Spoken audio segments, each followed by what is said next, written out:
Welcome to Portia Matters, where we chatter on what matters. I'm your host, Portia Alvaro. Excited ko kay karon na episode kay makachat na ko akong childhood friend na si Joy Baumgartner. Pero I will call her as Jet or Jet Jet. And she was formerly also Joy Bariso. Si Jet Jet, child of God, follower of Christ, devoted wife to Chad, and an awesome mother to 4 beautiful children, and a true friend. Welcome, Jet. Salamat, Marge. Mayong buntag.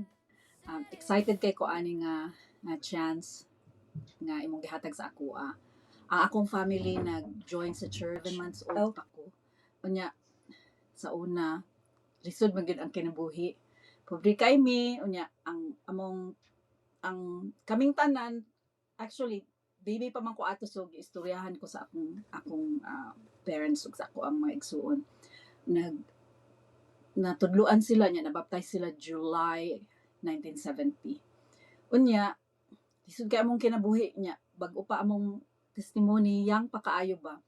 Pero, kuan gid mi sa gospel ni Jesus Christ na gilove na mo siya, unya, nagtuon mi kung unsa na siya nga, unsaon para duol mi sa Ginoo. Ang naay nahitabo nga ambot lang kung na-experience pud ba ni sa uban. Pero, naay mga chismis-chismis bitaw sa sulod sa simbahan. Mao, kana jud chismis. Tungod kay ang testimony sa akong family kay ga-develop pa man. So, murag bugat kaayo labi na kay ang chismis gikan sa sulod bitaw. Mas masakit siya kaayo kay naamo gud tay expectation nga kani sila duol naman ta ni sila sa Ginoo pero magchismis-chismis man sila. So, kuan akong family na inactive sa simbahan. Unya, except ang isa ka igsuon nga wala siya na inactive. Unya, kuan na to ba nga usahay good ang sulti sa tao nga kanang magdaot sila or intentional ba o dili ba intentional. Bugat gyud na siya kaayo kanang murag modulot gyud bitaw.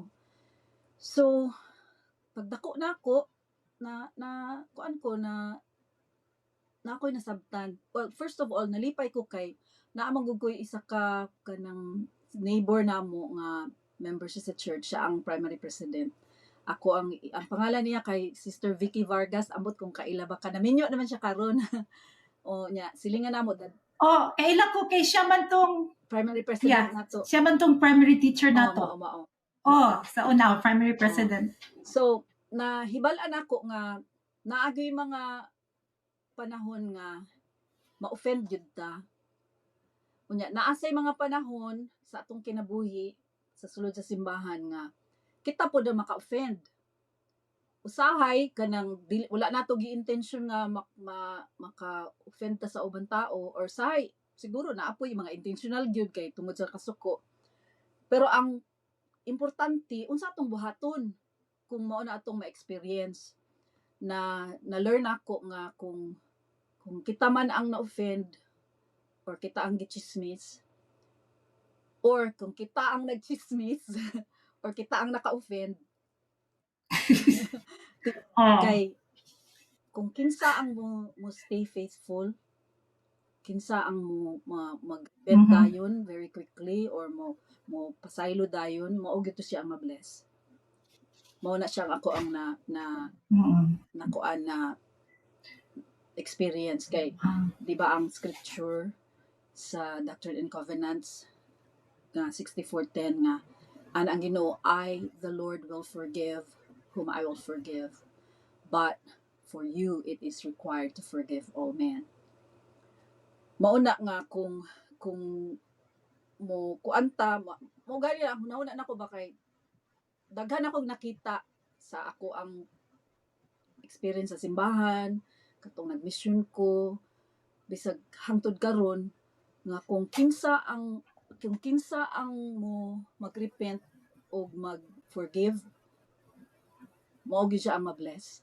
Regardless kung gituyo, kung kita ang nasakitan, or kung wala na to gituyo, kung unsa ba, ang importante gyud mag-repent ta og mag-forgive. Unya sa ako ang mao man ginaperme ang gitudlo sa toa. So ang sa ako na nang gidugangan nga kung ako mag-repent ko pero repent quickly. Unya mo forgive ko quickly kay kung dugay-dugayon ako, murag madugay pod ang magdala ko mga unnecessary burden, di ba? Unnecessary burden nga kanang Mao. ang mahitabo bang good kung magkuanta mag repent ta quickly, ang guilt nato murag kuandayon siya ba dili siya mo madugay sa ato ang kasing-kasing. Unya Dili madugay. unya mapakita nato ang ato ang humility sa Ginoo. Unya kung mo forgive ta quickly, dili man abot pasabot nga excuse nato sila nga okay na lang sa tanan. Bispre na sadta dili na abot pasabot, pero ma-release sa ato ang mga heavy burdens sa atong kasing-kasing. Yeah.